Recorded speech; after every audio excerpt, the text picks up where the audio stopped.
दास कहते थे, श्री पुरंदर दास जी।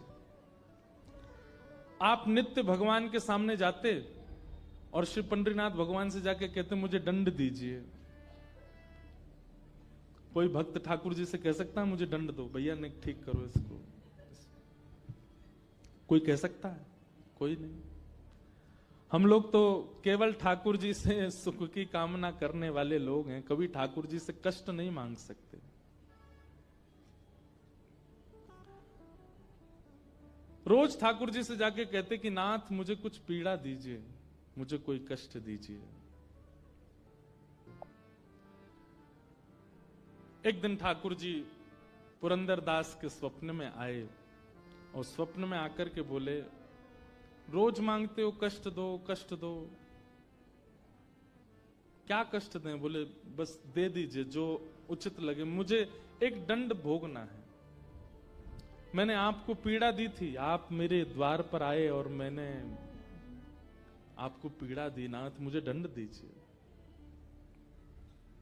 ठाकुर जी बोले तो फिर तुमको एक ही दंड है। बोले क्या? भारत में जितने तीर्थ हैं सबका दर्शन करने जाओ और सब जगह जाकर के जैसे हमारे सामने पद गाते हो वैसे सारे ठाकुरों के पद बना बना करके गाओ, सबको सुना के आओ। तो श्री पुरंदर दास जी अपनी पत्नी सहित भारत भ्रमण पर निकले। जितने तीर्थ हैं भारत के सब जगह गए, सब जगह दर्शन करके आए।